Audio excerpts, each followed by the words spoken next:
Bismillahirrahmanirrahim. Assalamualaikum warahmatullahi wabarakatuh.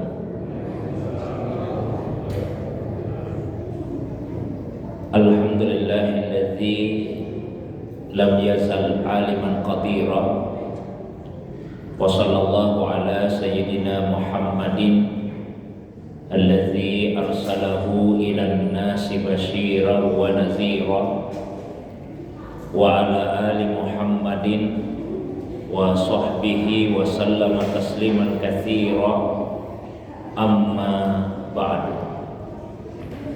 Bapak Ibu hadirin sekalian, jamaah maghrib yang semoga dirahmati, dimuliakan oleh Allah Subhanahu wa taala.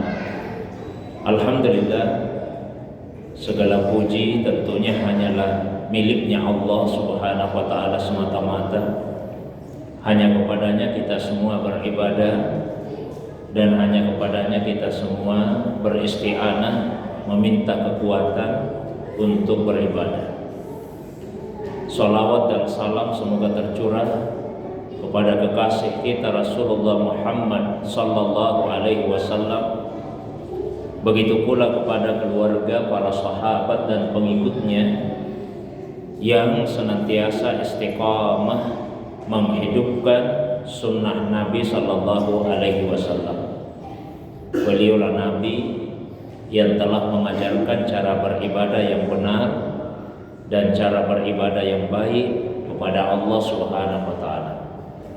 Jamaah maghrib yang dirahmati, dimuliakan oleh Allah Subhanahu wa taala, sebagaimana biasa setiap malam Jumat pekan yang pertama sama-sama kita membahas dan mendiskusikan berbagai permasalahan agama, secara khusus yang berkaitan dengan pembahasan fikih ibadah, khususnya yang berkaitan dengan ibadah sholat. Untuk malam ini sebagai pengantar, meskipun ini mereview, kita flashback ke belakang, insyaallah sama-sama kita akan membahas tentang pengaturan shaf di dalam salat berjamaah. Tidak diragukan lagi bahwasanya salat berjamaah mempunyai keutamaan dibandingkan dengan salat secara sendirian. Di dalam sebuah hadis misalnya Rasulullah SAW bersabda, "Salatul jama'ati tafdulu salatal fardhi bi sab'in wa isrina darajah." Salat berjamaah itu mengungguli salat sendiri sampai 27 derajat. Nah, ukuran minimal yang disebut dengan berjamaah, paling tidak selain ada satu orang imam, juga ada satu orang makmumnya, itu sudah disebut berjamaah. Tentu saja semakin banyak makmum yang menghadiri pelaksanaan salat berjamaah tersebut, maka akan semakin baik. Nah, shaf itu disusun sesuai dengan tuntunan Nabi sallallahu alaihi wasallam, itu senantiasa dimulai dari pertengahan shaf, di belakang imam ke kanan, kemudian ke kiri. Jadi bukan dimulai dari kanan atau dimulai dari kiri, tapi dari pertengahan shaf. Nabi SAW bersabda, "Wassitu imamakum." Posisikanlah imam kalian itu sebagai wasit, dalam arti di tengah-tengah. Kan kadang-kadang jamaah sekalian, ketika satu shaf sudah penuh kemudian ada yang masuk, dia memulai shaf itu saja dari ujung kanan atau dari ujung kiri. Mestinya shaf itu selalu dimulai dari pertengahan shaf. Kemudian yang berikutnya, Nabi SAW telah mengatur tartib atau urutan-urutan shaf di dalam salat. Ya. Yang paling depan tentu saja adalah laki-laki yang dewasa. Kemudian setelah itu anak laki-laki. Lalu kemudian kalau ada khunsa itu artinya yang mempunyai dua jenis kelamin. Itu dibahas di fikih. Tapi khunsa ini tidak sama dengan, mohon maaf, seperti waria, tidak. Kalau khunsa memang alat kelaminnya dua, itu disebut dengan khunsa. Kalau waria kan sebetulnya dia seorang laki-laki misalnya, tapi berperilaku seperti seorang perempuan atau sebaliknya. Ya, tapi kalau khunsa itu punya dua alat kelamin, itu namanya khunsa. Nah, setelah itu baru kemudian anak perempuan, lalu yang paling belakang perempuan dewasa.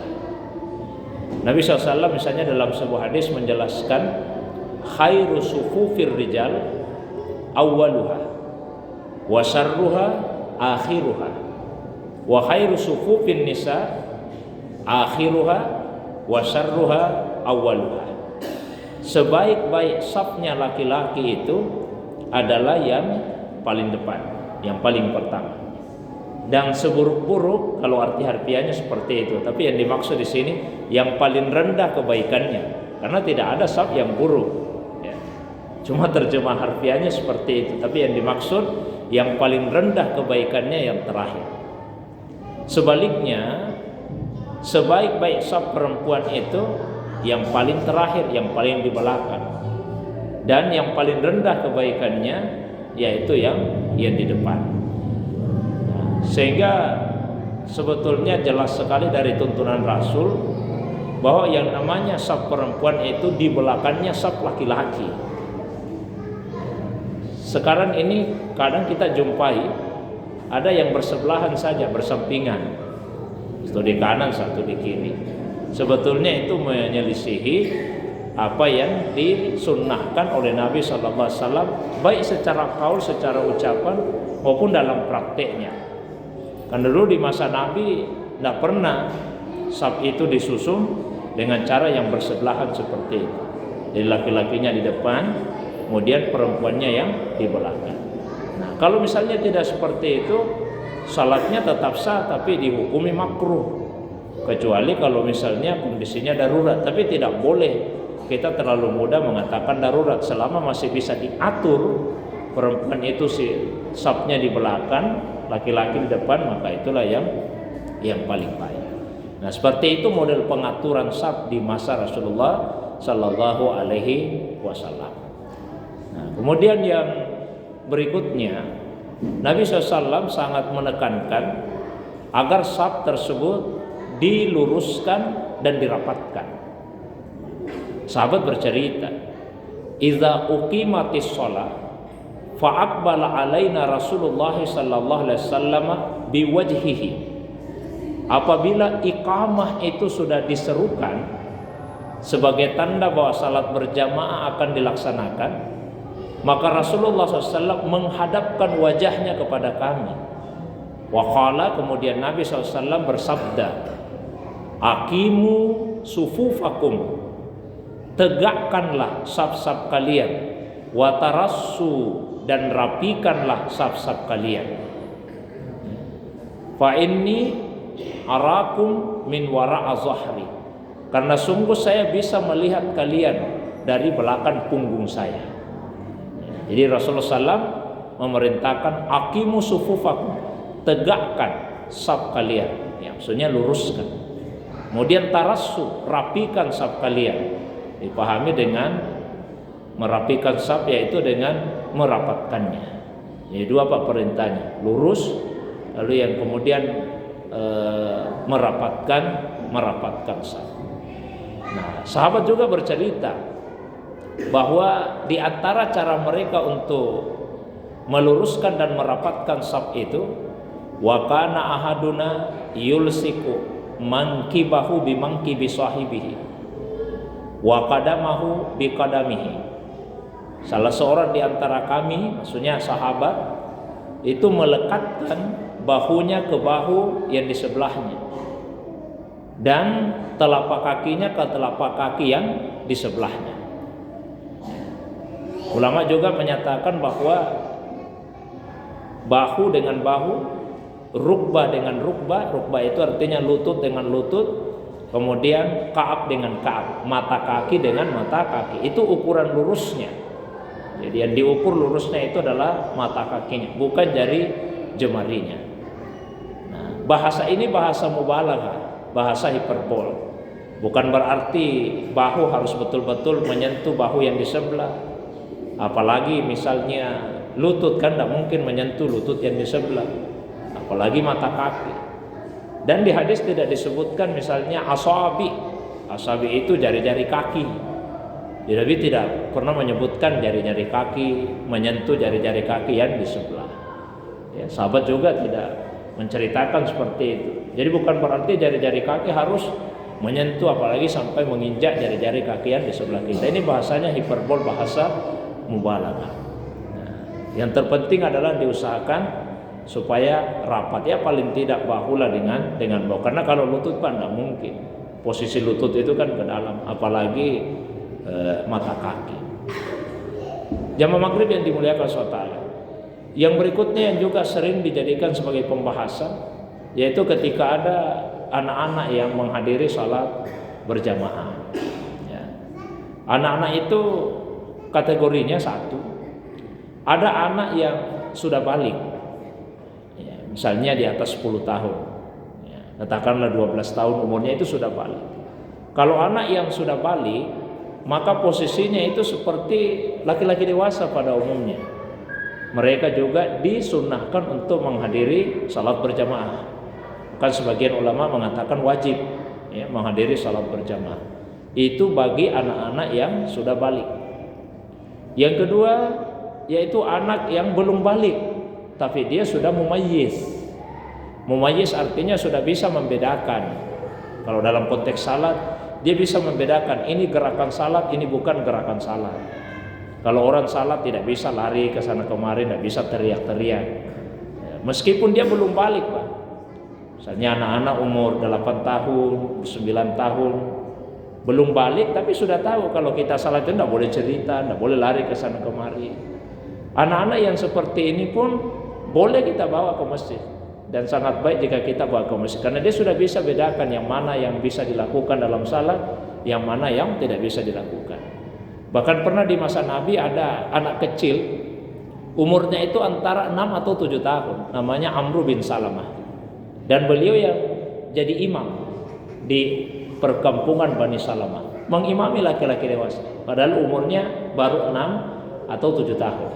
Artinya belum balik, ya, cuma sudah mumayyiz, sudah tahu gerakan-gerakan salat, mana yang boleh dilakukan, mana yang tidak boleh untuk dilakukan. Nah, kemudian yang berikutnya, anak-anak yang belum mumayyiz, apalagi balik. Ya, jadi anak yang belum tahu mana yang boleh, mana yang tidak boleh. Kalau dibawa ke masjid mungkin masih lari ke sana kemari. Anak umur 5 tahun, 4 tahun. Yang seperti ini menurut banyak ulama sebaiknya tidak dibawa dulu ke masjid, kecuali apabila orang tua atau walinya itu bisa menjaga supaya anak-anak tersebut tidak membuat keributan di masjid. Ya. Jadi kalau misalnya kita bawa anak-anak umur 4 tahun, umur 5 tahun, kan mereka belum tahu kalau orang salat itu tidak bisa lari ke sana kemari, tidak bisa cerita, tidak bisa teriak-teriak. Kalau anak-anak yang seperti ini tetap dibawa ke masjid, silahkan, tapi orang tuanya mesti bertanggung jawab. Ya. Bisa saja Pak dia letakkan di sebelahnya, di sampingnya. Sekalipun paling baik kalau bisa di belakang, ya, sesuai dengan pengaturannya tadi, bahwa laki-laki dewasa depan, anak-anak di belakang. Tapi kalau dikhawatirkan akan ribut, kalau dikumpulkan sesama anak-anak, maka bisa saja diletakkan di sebelah kita. Apakah itu tidak memutuskan saf? Tidak. Ya, jadi keberadaan anak-anak itu tidak memutuskan saf sama sekali. Bisa Pak kita bawa anak-anak kecil ke masjid. Terus yang berikutnya, Nabi bahkan pernah membawa cucunya, ini cucu-cucu perempuan, ya, dibawa ke masjid, dan Nabi gendong itu dalam salat. Ya, di antara hikmahnya Rasulullah ingin menunjukkan kepada para sahabat supaya tidak merasa malu kalau punya anak atau cucu perempuan. Karena dulu ada anggapan kalau punya anak atau cucu perempuan itu dianggap sebagai aib, ya, sehingga Nabi ingin tunjukkan jangan merasa malu, ya, kalau punya anak atau cucu perempuan. Ini beberapa aturan-aturan yang berkaitan dengan bagaimana kita mengatur saf di dalam salat itu. Nah, yang berikutnya, kalau misalnya safnya tidak rapat atau safnya tidak lurus, ini gimana status salatnya? Salatnya tetap sah, Hanya ulama kita paling tidak dua pendapat. Sebagian ulama mengatakan fadilah salat berjamaah itu dia tidak dapatkan. Jadi keutamaan salat berjamaah dia tidak peroleh, tapi salatnya tetap sah. Pendapat yang kedua mengatakan dia tetap mendapatkan keutamaan salat berjamaah, tapi yang dia tidak dapatkan adalah keutamaan saf. Karena di dalam salat itu banyak pahala. Selain ada pahala salat itu sendiri, kemudian ada pahala salat berjamaahnya, ada juga pahala safnya. Sehingga orang yang salat di saf yang pertama itu beda pahalanya dengan yang salat di saf yang kedua. Ya, begitu seterusnya. Bahkan sama-sama di saf yang pertama, yang berada di sebelah kanan itu lebih besar lagi pahalanya daripada yang di sebelah kiri. Innallaha wa malaikatahu yusalluna ala mayaminis sufuf. Sesungguhnya Allah dan para malaikat senantiasa bersalawat kepada mereka yang berada di sebelah kanannya, saf. Terakhir yang ingin saya sampaikan sebelum kita masuk ke sesi dialog, sesi tanya jawab, ada doa yang dikemukakan oleh Imam An-Nawawi dalam kitab Al-Azkarnya yang dianjurkan untuk dibaca oleh makmum, oleh jamaah pada saat mengatur saf. Pada saat kita mengatur saf, itu ada doa yang disunahkan untuk dibaca. Doanya ada di dalam kitab Al-Azkar An-Nawawiyah. Pendek saja doanya. Allahumma atini afdala ma ataita ibadakas sholihin. Jadi kita sementara Pak mengatur saf itu baca doa tadi. Allahumma atini afdala ma ataita ibadakas sholihin. Allahumma ya Allah atini, karuniakanlah kepada saya afdala ma ataita, seutama-utama yang telah Engkau berikan ibadah kas-sholihin, kepada hamba-hambamu yang soleh. Di antara pemberian Allah yang utama kepada hamba-hamba yang soleh itu istiqamah, termasuk istiqamah dalam menghadiri salat berjamaah. Jadi pada saat mengatur saf baca doa tadi, Allahumma atini afdala ma ataita ibadah kas-sholihin. Saya kira itu saja pengantar yang saya sampaikan malam ini. Seperti biasa saya berikan waktu yang lebih panjang, yang lebih lapang. Kalau ada hal-hal yang ingin didiskusikan, ada yang ingin ditanyakan, baik yang berkaitan dengan pembahasan tadi atau masalah agama yang lain di luar dari apa yang saya sampaikan, saya persilakan kepada Bapak Ibu jamaah sekalian. Silakan Pak, langsung saja.